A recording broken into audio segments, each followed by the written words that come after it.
We got a big one, guys.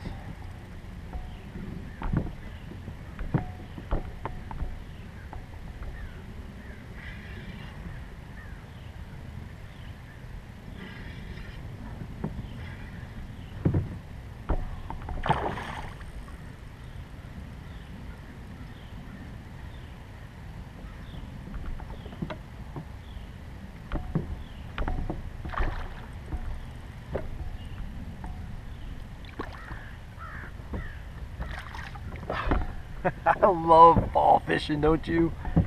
Oh crap, that's awesome. Turn this thing around a little bit. That beautiful sun setting in the background. And I can show you one of my bigger drop shot fish of the year. Not absolutely giant, but a beauty. Real good fish. There we go, guys. I've been out here on what they call a blood moon Sunday. We got a blood moon coming in. Let me get that little drop off. There you go. Now you can see me a little better. How's that? Not a bad deal for an evening fishing. Night out, only got a few hours. I tried it all, guys. I'm working on this fall bite. I had the square bill out. I had a chatterbait out. We have wind. We got all the kind of things that you want for a fall of afternoon fishing, but the bite is off. It's a tough bite. So I broke out the drop shot. Here I go again. I appreciate you guys joining me. Let's get her back and see if there's any more things going on tonight.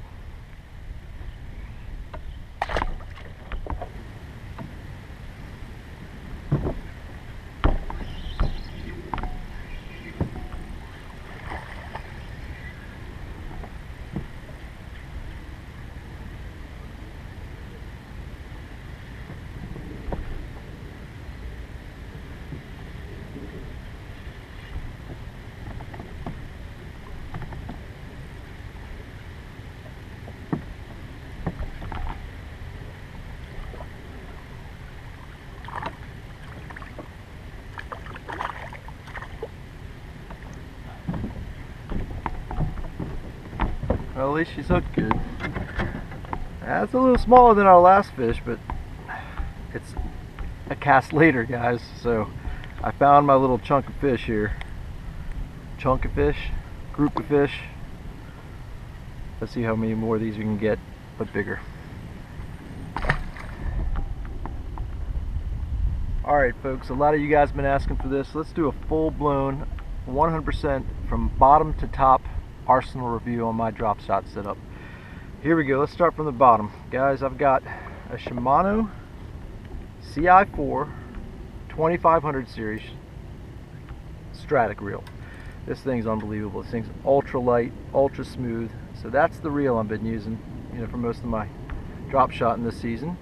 And on that reel, I've got 10-pound test Sunline SX1 braid, and to that braid, connected with an Albright knot, right about there, is my today 8-pound test. I'm using 8-pound test today, just because it's fall. These fish aren't seemingly as finicky. They're getting a little bit more aggressive, I hope. And so far today, with those two fish, they're pretty aggressive. So there's 8-pound test. That happens to be Seaguar Invisex leader. And I've got about to the drop shot, which is about a 3/16 ounce tungsten cylinder style drop shot weight, maybe about a little over 12 inches, a little bit longer with this clear water. And there is the 1/0 rebarb RoboWorm hook, and that's actually a Gamakatsu hook, but RoboWorm goes ahead and puts that little rebarb on it for a really good keeper, because you really need those with those real soft RoboWorms. They tend to break off pretty easy, tear off, so that holds the bait really good. Here comes the RoboWorm. That's going to go on in a second, but I forgot to tell you about the rod. Here's the rod, guys. I can't say enough about this rod. This is the Lew's Custom Speed Stick. This came out just a little bit ago, and on their drop shot special, this is about a 6-foot 10-inch medium and light action with an extra fast taper. And with this combination, with the CI4 2500 series reel and this rod, this thing is feather light. So yeah, that's been giving me all kinds of love this season. So we're going to go ahead and put on this RoboWorm the way these rebarb hooks are known to do it. Let me show you how that goes. Pretty simple. That's going to be just a tiny bit in the nose right here. itty bitty small amount. There's the back side. You want to get the flat side with the hook coming out that belly. Just a tiny, just barely past that barb. Straight out.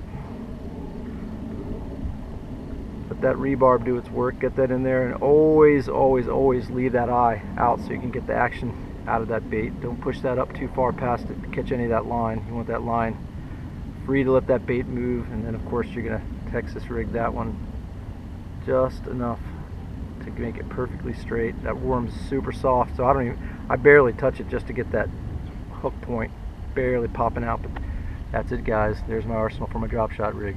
Let's go ahead and throw it back in there and see what we can do.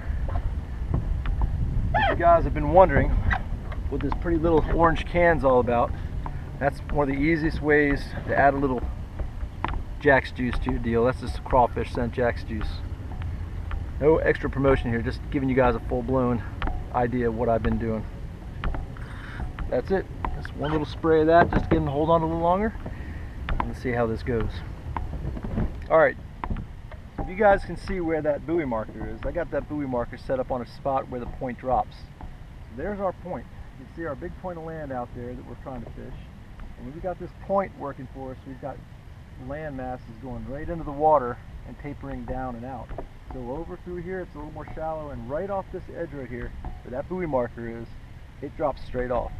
So I've got flat land, about 6-8 feet of water, 9 feet, 10 feet, 12, and it drops straight off to about 15 to 17 feet of water right where that buoy marker is.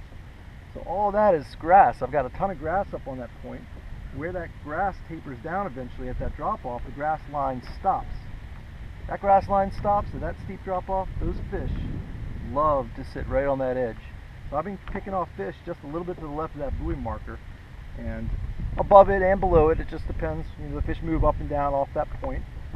So that's where I've been finding a lot of the fish this summer. It's now late summer. It's actually fall now, truly fall. The water temperature is 73 degrees. You know, I was fishing out here in 83 degrees, 85 degrees, and these fish are still hanging out. So all the fall ideas and techniques we can be using, this drop shots again on this lake is really the only way to go. So we motor over here closer to that buoy one more time and cast in and see if I can pick one of those off again. Hopefully it'll be one of those big ones. Whether it is or it isn't, I don't care. I'll show you guys every fish I catch. I hope you guys can appreciate that and be entertained by how this all goes as it happens.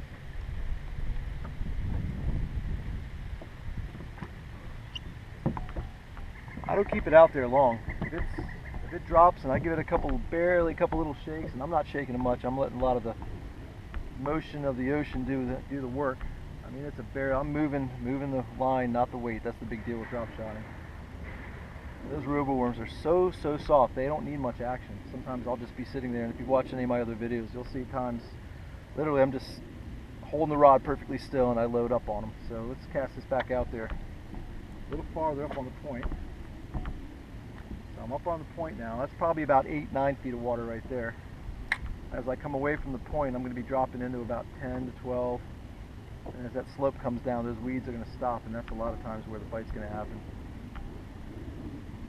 Just reeling down. I'm just going to let it sit there. I'm going to barely move my rod. I'll do a little bit of a drag. I can feel the weeds right there, and it pops free of the weeds. I stop it. Give a little slack in the line, a little bow in the line. Just that line is doing so much to that worm. I don't have to move it much at all. Pull it through the weeds, stop. You can really feel those weeds good. Gentle little shake, barely a shake. Oh, there's a bite right there. Light bite, could be just a little perch or something. Barely move it. Barely moving it.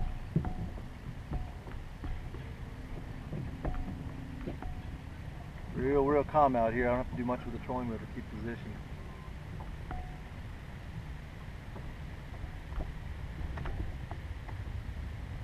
If you guys didn't notice what I'm doing here with my setup, not my rod setup, my boat setup.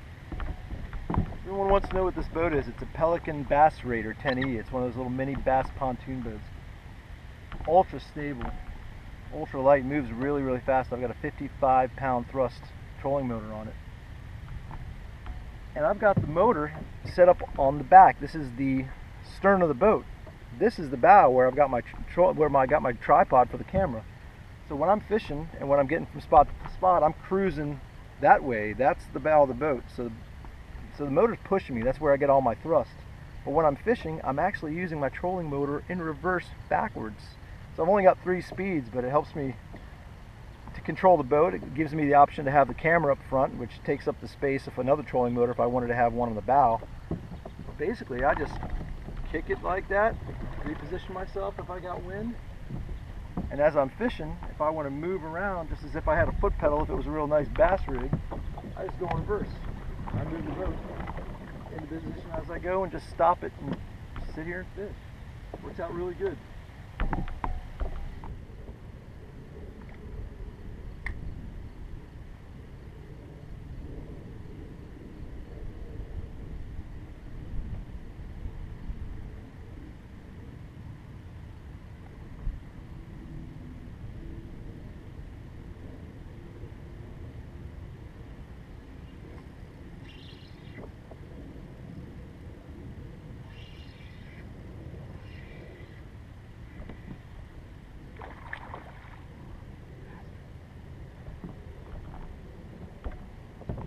Ooh, ouch. Okay, well, you saw how that works, guys. Let's try and keep them buttoned next time. That was a good one. There's more in there, so I'm not too worried. We don't catch them all. He started swimming with it, and I don't think it was too late on my hook set. He just came unbuttoned with that jump. Let's see what we can do. That was a pretty good one. That was about 2.5 pounds. Alright guys, it's getting dark, it's getting a little chilly, and I'm going to have to call it a night. So it's not been a bad night out fishing. We caught a couple fish, one really nice one. Lost that last fish, but had to resort to some more drop shotting. You know, these power fishing routines don't always work, and on this clear lake and on this pressure lake, even the square bill and a little bit of top water came up short. So gotta do what we gotta do. That drop shot's the saving grace sometimes out here. So I again appreciate you guys joining me, appreciate you guys subscribing. I want to give a quick shout out to Brandon. Brandon was working the shoreline and yelled out to me, said he just recently found the channel. So it's good to meet you, Brandon, and until we meet again, guys, over and out.